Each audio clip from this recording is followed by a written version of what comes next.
Welcome back, boys and girls, to another episode of Full Circle. I'm your host, Odo Harmon Jr.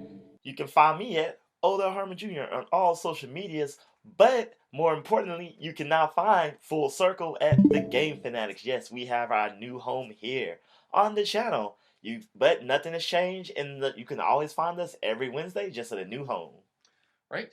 However, we are still at the same places on Twitter and Instagram, so follow us there for these continued updates. I'm Jared Fradette. You can find me at Tunvelo. We have a great show for you today. First off, we're starting with Star Wars. Is it sci-fi? Spoiler alert, it's not. I promise you, just stick with us for a minute. We'll explain it all. We're also going to explain the game industry and fan experiences and why they need more of those. But first and foremost, we'll be talking about things that are or were popular and how we just don't get it. I don't get it at Yeah. all. I mean, some of it may be due to generational gaps. Maybe we are getting old. But the last time I checked, my age still has a number 2 in front, so I'm as young as ever. Right? Okay, so I'll start off. Like current trend, the floss dance. The backpack kid. Wait, hold up. I can't do it. We're sitting. But I don't get it. It's not technically impressive. It's not. Can you floss, Jerry? Yeah, I can, but not while sitting. Oh, okay. And I floss every day, according to my dentist. According to new research, they say flossing actually doesn't help your teeth that much. Well, I'm gonna keep doing it till my dentist says no. Well, I'm just saying it because I don't floss, and I read that, and I was like, haha, I win. Say, but do you have a retainer? I did. Oh. I just didn't wear it. No, a permanent retainer. Oh, no. Yeah. God, no. Yeah, I need to floss that like 3 times a day. Every day you're flossing and flossing and flossing. Yeah, there it is. Nope, I still don't get the dance. I mean, why do you hate it? So I mean, it's because like it's so popular and like I don't. It's like if I would just be like, yeah guys, yeah guys, yeah guys. Like this isn't impressive, but people like it for some reason. Well, when the trend starts, you can blame yourself because it started right here on Full Circle. You got it first. I can't do whatever in the world. I'm gonna call it the clown. The clown. The clown. There could be something better than that. No, it's the clown. Okay. It's on the internet now. Okay. It's the clown. It's internet official. I can't erase it. So my thing is, I don't have a problem with flossing per se. I have a problem with that you have to be a lanky person to make it look good. Like I'm too short and stocky, so if I try to floss, it looks awkward. I'm not gonna. It just does. Maybe that's what I don't like about it. Lanky people are awkward. Ooh. No offense to our lanky viewers. You know, there's a lot of lanky calls out there in the world that's been going along, just crapping on them. They finally have a dance for them. But Lanky Kong's like the fourth most popular Kong. It's like Donkey, Diddy, what's her name? Dixie, and then Lanky. I'm pretty sure Cranky's more popular. I mean... That's not offense to Lanky. I mean, Cranky Kong's just a cool guy. And if you include villains, you know, King K. Rool's in Smash Brothers, but... I mean, I'm pretty sure that people like Funky Kong too more than Lanky Kong. Because Funky Kong has an airplane. Sorry, Lanky Kong. What does Lanky have? I don't know. You know, I like him better than... Copter arms? He doesn't have copter arms. Yeah, he stretches his arms out and then, like, copters along. Does he? I thought he did in the N64 game. I thought he just slapped. Isn't that the only game he's in? Yeah, as far as I know. But... Flossing, yes. Yes. Other things we don't understand. Lanky Kong. Lanky Kong. But he was popular. Okay, so just to coincide with that, a thing you don't understand is Fortnite. Because, I mean, the flossing dance appears in Fortnite along with a whole bunch of other dances from other places. You know, I read this article that people were complaining that they think Fortnite is cultural appropriating. There we go. Culturally appropriating all these popular hip hop dances, and I was just like, yeah, it's just. But I was like, it's just a game. But then I guess because people call the dances Fortnite, and then that makes people. Besides, that's not why I don't like Fortnite. I don't understand Fortnite's popularity. Like, I guess it's a popular game. It's like, and it's a functional game. It's not like you said, like Farmville. That's where I'm just like, it's like Farmville. Hey, let me check out this thing and see what everyone's doing. Well, I don't really like it, but my friends need me to send them ducks, so here's a duck. Okay, this is where Fortnite and Farmville relate. Mm-hmm. So, like begin with F. They do. And end with E. Oh, woohoo, whew. Okay. Jared, it is too early in the morning for that. It is too early. Woo. I am exhausted. Mind blown. So a lot of people play Farmville who didn't normally play video games at all, Mm-hmm. kind of like Pokemon Go. Mm-hmm. And people can argue, is Farmville a video game? By purest definition, yes. Mm-hmm. But Fortnite is a more traditional game, and a lot of people who don't even play games, I know, play Fortnite, which I think is weird. Because it's available like everywhere. Yeah, so many people who don't normally game play it that people start hiring those Fortnite coaches so they can learn how to play a game either with their kids or. Oh, you know about that? I didn't know about that. Yeah, some Fortnite coaches make over 20 an hour. I need to quickly learn how to play Fortnite and then go to the nearest soccer field and just like, hi, soccer moms. Today we'll be learning Fortnite. Yeah, like there's some in England too. Like some, I don't know. They're paying a rich nanny instead of being a nanny. He's a video game guy, just teaching their kids how not to suck. But no, that's crazy. It's so popular that kids who don't play video games are getting it so they can play video games, but they suck, and then they're paying people thousands of dollars to teach them how to play a game. It makes no sense. And so I'm just like, what? So I feel like the popularity of Fortnite has spawned from beyond it's a good game to it's just a cool thing to do. But that blows my mind. Like eating Tide Pods. That was never a cool thing to do. Don't eat Tide Pods. But have you heard? Okay, so you've heard Tide Pods. Have you heard of the forbidden? Oh crap! What's the name? The soft pink stuff. It is sugary. It's just pure sugar. It's spun sugar. Candy. Like you can buy this? Yeah, it comes on a stick. Candy. Cotton candy? Cotton candy. Oh! Have you heard of forbidden cotton candy? It's in your walls right now. Just rip open the drywall and just eat that stuff. I honestly thought you were talking about like some new discovery. No. I didn't know you were alluding to. I would have guessed cotton candy like a lot sooner. I thought this was like new pink Diamond's hair. It's like we're on the pyramid game. A cup, like a cup, not a cup. If that was the case, it would have lost. I'd have been like carnival, spun on a stick. What if I had said nuts? Like, what if I said these obvious things that your jackass partner didn't think of at any point in time? Ooh, okay, so we've got practice to do before we go on that show. But we've been hating on new things. Maybe it's a generational thing. Old things. I don't understand A Nightmare Before Christmas. What is this? What is this? There's spikes up in the air. What's not to understand about it? I mean, no, I understand the movie, but like everyone's like, oh, I'm Jack, I'm Sally. It's so romantic. I'm like, I don't know. I think it's 100% nostalgia because I'd never seen it until I was like 25. And really? Yeah. And so as watching it, I'm just like, okay, I don't know. It's weird. I'll tell you what. Well, riddle me this: is Nightmare Before Christmas a Halloween movie or a Christmas movie? It's a Thanksgiving movie because you watch it in between. Damn, that's why did you have to actually? The correct answer is both.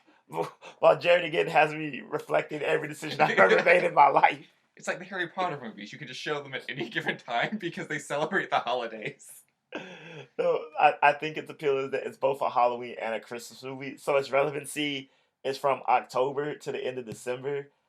And so people just like it because ABC Family plays it for the 31 days of Halloween and the 12 days of Christmas. Yes. But again, we need more Thanksgiving movies. Pass the cranberry sauce. We're having mashed potatoes. Oh, this is a Bob's Burgers Bob's thing. Burgers Yeah. I was like, this real push for Thanksgiving movies seems Thank real. you for loving me. Thank you for being there. Thank you for thanking me. Thanking you for thanking me. All right, Jared, it's clearly out of control, so I'm going to keep this moving right along. The thing I don't understand, because they're bringing it back for a series-ending movie. I crushed someone's dreams because they're like, it's coming back. I'm like, as a movie, a one-shot, and it's gone forever. And we can just put this to bed. Invader Zim. Oh, I didn't get that like, show. First of all, I hate Zim as a character. I hate Gur as a character. Okay, I hate Zim as a character. I hate Gur a little less. His sister, I'm kind of indifferent towards because clearly she knows he's not crazy and lying, but she still doesn't help. Yeah. And like the character that everyone unanimously hates and laugh at his pain is the only character I genuinely like because he's doing nothing wrong. He is theoretically trying to save the Earth, and I mean, if Zim was actually receiving what he thought he was receiving, he would be on like a show to show basis. I mean, And Zim is so obviously not of Earth. I feel like how's it not obvious? yeah, and like it's almost like in Tom and Jerry, I always wanted Tom to succeed at least Once. yeah, just Just occasionally. occasionally. Because unlike Wally Coyote, it wasn't like he was trying to eat Jerry. Jerry sometimes was just a No, straight up Jerry would start. Jerry yeah, started everything. yeah. I mean, and then anytime I feel like when Tom was starting it, it was only a repercussion of this. Like Jerry has been messing with him for so long. It's just like so it's like he wakes up that day and he's like, you know what, enough's enough. Not today. I feel like 80% of episodes start with Tom sleeping and Jerry just like putting his hand in more milk. Like I feel that's 80% of episodes. Or and then the other 15% would be like Tom's a cat and his livelihood depends on Jerry not being a dick. Right? The pretty racist owner, not racist. Not she wasn't racist. The way she was drawn was racist. The mammy character. Yeah, insisted that Tom catch a mouse. So I guess I got to catch this mouse. I mean, and this mouse is like stealing food from the fridge. The literal. Open the door, get out the wedge of cheese and the sausage and the bread. Don't know how this is gonna fit in my little mouse store, but here we go. You just a cartoon fashion, just right, and then put it on in, and then you could just but see, snap it. That makes so much more sense than Invader Zim. Yes, yes. The day we were originally talking about, this is gonna be a tangent-heavy episode, people. Mm-hmm. Episode 17 stands for Tangentine 7. Tangentines. That sounds like a real a real number. No, when you get high enough. No, it sounds like a real anime. Tangentine 7. Doesn't it? It just trademark. It rolls off the tongue so well. Yes. Yes. Ooh. We're gonna write a show called Tangentine 7. And we're gonna have great fan experiences for you, the fans. Exactly. Something the game industry should do more of. So before we go into this, let me clarify. Yeah, when we say fan experiences, we don't mean cons to go to. Yes, the PAX across the world are cons that the fans can go and enjoy. And E3 now is a con that fans can go enjoy for, money. The cash moolah. But okay, I don't know about you. I mean, I guess enough people like these and enough people make money off of them that people are perfectly fine, sleeping in a hotel room with 20 other people and then waiting 8 hours or more in line to get a chance to play the demo of, I don't know, whatever game is out this year. I'll just say Smash Brothers again. I don't know. I'll just wait for the game. I don't know. There are many more interesting things I could do at a con than wait in line. Yeah, so, E3's been open to the public for 2 years straight now. And even though it was better this year, a lot of their time is just spent waiting in line to play a very quick demo. And just kind of, the experience is just literally being there. Right. PAX is a little better, but PAX more or less is the same thing. You wait in line to play games that are already out. I still can't get why people do that. Yeah.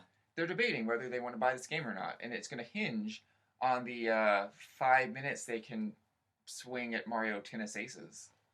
That's a game changer. So, we have been to events though things where it's an interactive fan experience. Sometimes you see things that come to your local mall, and sometimes there's special events at like your local GameStop, give you some type of trinket or other. But we went to PAX West about 2-3 years ago at this point. Yeah. Around before Dishonored 2 came out, and they had a Dishonored themed party.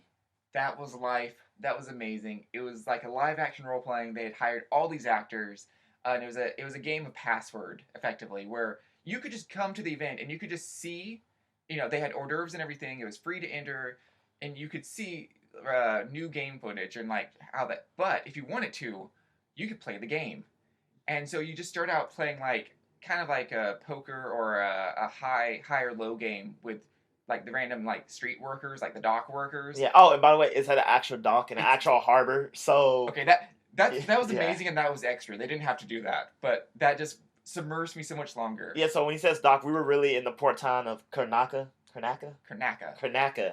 So Ah, you had to actually go on boats, actually walk the docks, talk to real fishermen, people playing in the bands. It was a the thing. musicians, they had aristocrats, they had the main villain-ish from Dishonored 2, Luca Abel, and I did not know it at the time, but after I played, he was spot on. Like he was literally walking around, people going, "Welcome to Karnaka, the jewel of the South."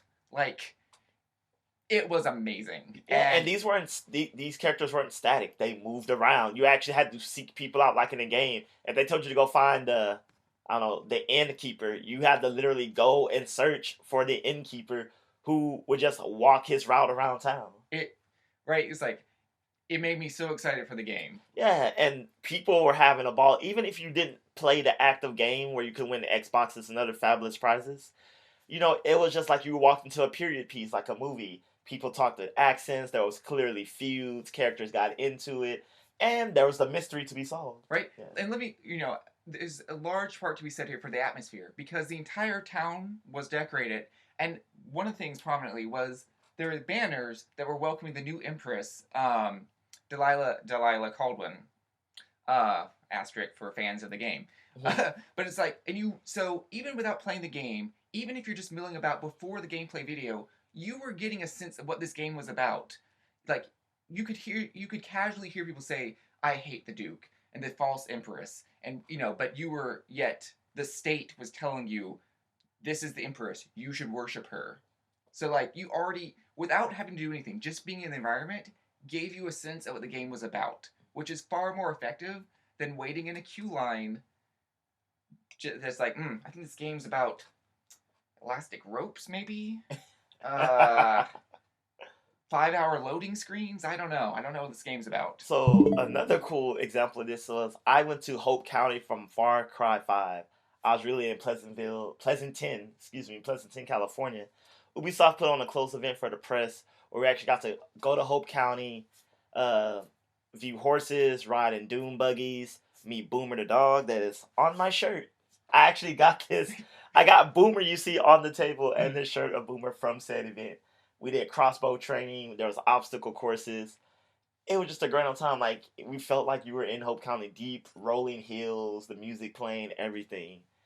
And besides that, we played the game. We did interviews and that stuff. More actual work. But even outside that, it was amazing. And the point we're trying to drive here is that as cool as PAX and E3 and the cons are, that the industry should have more of these events for fans to enjoy. Because again, waiting in line and playing a demo only takes you so far. And lots of people come across the country to go to these events. So having more interactive things for you to enjoy that takes it things outside the game would just increase it tenfold. And granted, we're not saying that it has to be multiple companies doing multiple things, but at least the big companies can always afford to at least one put on like these. If all the big names just put on one thing themselves, maybe some might have to compete. Just imagine how great it would be just to attend those. Like that's reason alone to come, and it further immerses you in the game. Right? It's like, and don't underestimate the power of happiness and joy. Like Odell said, this like 3 years ago, and I still tell new people I meet about this experience. Like it was the best experience I've ever had at a con ever. Like I keep coming back to it again and again. It's memorable. So yeah, Is that not the point to sell the game? exactly. So all you game companies out there, Nintendo, you know, let us dress up the Smash characters, get in the ring, and sock and bop each other. Right? Like Like, just yeah, talking about I don't know, give us like little like dodgeball with the smash ball. I don't know something. I need more immersive Pokemon experiences. I want to give me a real life size Pokeball. Give me attach an Eevee to my shirt, Right. and let two trainers go stand in the middle and battle with the game. I don't know. There's ways you can do this. There are ways we No, can. right. Just it's like official like game cosplayers who like I'm Wallace. Like that alone would be amazing, and they're just in character the whole time.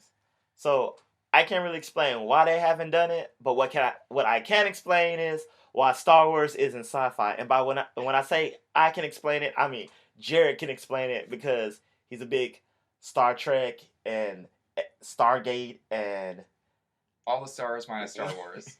Yes, pretty much. pretty And much. Doctor Who, so he is the sci-fi expert. So I'll let him explain to this Firefly. Okay. because Okay. oh, So let's start. Let's start. What is sci-fi? Right. So there's no official like I can't go to Merriam-Webster's dictionary to find sci-fi is the following, and everybody agrees to but it. gee whiz, Mister, they're in space, aren't they? They use vehicles and TIE fighters, and they use sciencey words, and they have lifesavers. How is it Okay. not Okay. sci-fi? Let's define sci-fi. So the definition I've come up with is sort of a amalgamation of other definitions, and it is that sci-fi has a there are consequences or results or reactions to technology, innovations, or science. Star Wars does none of this. So the Death Star, a machine built to blow up planets, is not a threat of science. Replace it with a castle and a cannon in its fantasy. That's all Star Wars is. High fantasy set to it. George Lucas himself has said it's a space opera. It's not science fiction. There is no real like lightsabers. Oh man, I have the best sword. Like nobody has to like you can easily just shoot someone with a blaster. Like the lightsaber, while it's cool and it's a sign of the Jedi, doesn't actually give any But they have warp drives and jump through space. but but time and distance is never an issue for people. Oh, I'm going to go to the Alderaan system. Be right back. And then we see them come back with information. Like how's the ship fuel? They don't they said science words, but they don't. Like granted, there's a lot to be said. So, even though it's a little tongue in cheek, technobabble is what's much better about other sci-fi shows. So like Star Wars never tries to explain anything, right? The closest we ever get to sci-fi is in episode 8 when the star is running out of fuel, whatever that means. And until then, no ship has ever run out of energy. All droids seem to run for like hundreds of years. Even in Doctor Who, that is pretty like whimsical and fanciful. The TARDIS is powered by a black hole. Like time travel is powered by a black hole. The Enterprise has dilithium batteries. Like They run on the Force, Jared. What more do you want? which brings it a lot closer to fantasy because it's like clerics and like this higher purpose, like religion. Like one of the most iconic scenes from Star Wars is Luke's going to blow up the Death Star and he turns off all technology and prays to the Force. Let my stone hit Goliath in the. Wait a second. Yeah. So unless you're saying the Bible is a science fiction, judging you. We here at Full Circle condone all walks of life and beliefs. Brought to you by the Ad Council and social. But you see what I mean? Like Star Wars, the absolute most science fictiony thing that I've ever seen in Star Wars is frequently the droids will kind of go off programming. Like it seems weird to me that someone would program C-3PO to be sassy. Like that would imply that the AI it's a sort of AI that evolves. However, do they go off program? They've always seemed to just have free will. Like R2 go do this, I won't do it. Beep bop beep bop. and they do anyway. R2D2 wildly always goes off programming. How can you tell though? Because they frequently ask him to do things and he doesn't. I mean, but all robots have free will. Do they? I mean, Star Wars they do. Do they? I mean, you can literally that's the point of to the in between to blow up the Death Star plans. Like, I was once a Death Droid, but you reprogrammed me. I don't like you, and I'm gonna let you know I don't like you, but you reprogrammed me, so let me do it anyway. Right? Like, but so like even then, it's wishy-washy and it's confusing.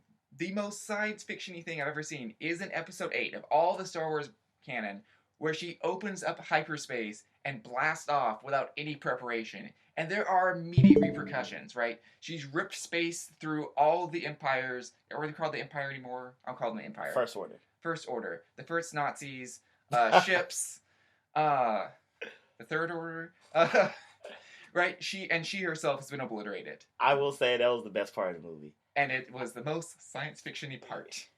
Yes. I won't lie, I'm not the biggest Star Wars fan. I'm not here to say that movie sucked. I'm just saying it was a little blasé for me. But that's coming from someone who doesn't really enjoy the franchise to begin with. But again, that's more like me just being blasé with the series, not trying to harp on a movie that some people love. If you loved it, that's fine. And I should I say, let you love it. I don't dislike Star Wars because it's not sci-fi. I have other reasons that we can get into later episodes, such as the 17th time we tried to blow up the Death Star. That's no longer a plot, George Lucas. Write something else. Is he even writing the movies anymore? I don't know. uh, I mean, it's still in association with Lucasfilms. I think he still directs them. Does he? Or he just gets a check? He definitely gets a check. That's like saying Stan Lee's writing any of the MCU movies. Like, I think he literally shows up, goes, "What's up, everybody? I'm a person, right? And I'm alive somehow. Even though I created all these characters like in the 40s and 50s, I'm still trucking." I mean, people are alive from there. That makes him like. But he's like, you 80. Know. No, he's like Betty White alive. Like, you're not just simply alive. You're like... Sliced bread is the best thing since Betty White. Yes, people, Betty White is older than sliced bread. Like, that's just a cool fact of life. Like, if you're ever having a bad day... Just remember that and smile. I swear, look at me. Look how perked up I am now, knowing that Betty White is older than sliced bread. Right. And it's not an insult. It's just a factual comment. So if you've been upset by me shooting down the fact that Star Wars isn't sci-fi, remember Betty White. Older than sliced bread. Right? So that's, in conclusion, why Star Wars is not science fiction. But, I just... Questions? I was going to say, what else isn't science fiction? Like, what other things that happens in space that isn't science fiction? And it's just things in space. Okay, rapid fire round. Ask me about a series and I'll tell you yes or no. Buzz Lightyear, the Academy Years. Or whatever that show's called. That's sci-fi. Why? Because they actually have to deal with, like, increasing technological threats. Like, the spaceship, like, goes down. They have to, like, incorporate new aliens and they have to work with them. Like they make accommodations for various aliens. Like, Buster, right? Like, they had to redesign, like, his whole, like, equipment because they never had such a large cadet before. Okay. What about Aladdin 4 Adventures in Space? That wasn't a thing. Okay, wait. What about WALL-E? Oh, well, he is technology himself, so... That's more of a commentary on our pollution and relationship with the Earth. But, I mean... Which... Oh, wait, I guess we built a spaceship to escape our dying planet, so... Instead of just fixing the problem. Instead of just using that technology to fix the Earth. Right, it's like... and they made technology to remake the Earth livable again. So, yeah, I guess so. Well, huh. By broad stroke, that would be...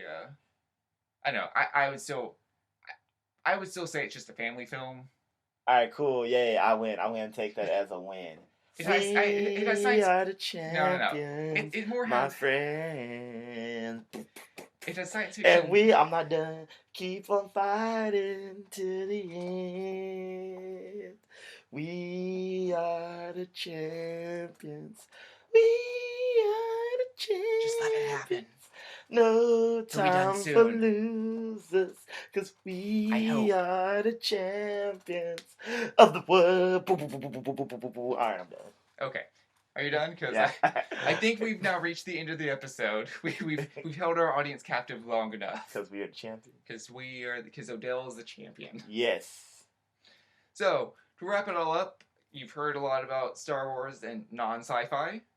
You heard about fan experiences that we experience and why the game industry needs more of those at cons. And you've heard us be old fuddy-duddies who don't understand what all the popular kids like these days. Fuddy-duddy? Fuddy-duddies. Fuddy-duddies. Okay, I'm a fuddy-duddy. Odell is... I'm young and spry, apparently, because I don't know what a fuddy-duddy is. I still have my youth. My Sonic youth. 4. Woo! Remember to like, share, and subscribe. For Full Circle, I am Jared Fradette. You can find me at Toonvelo.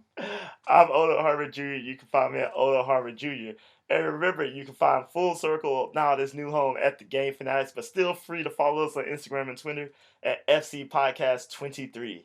Until next week, everybody.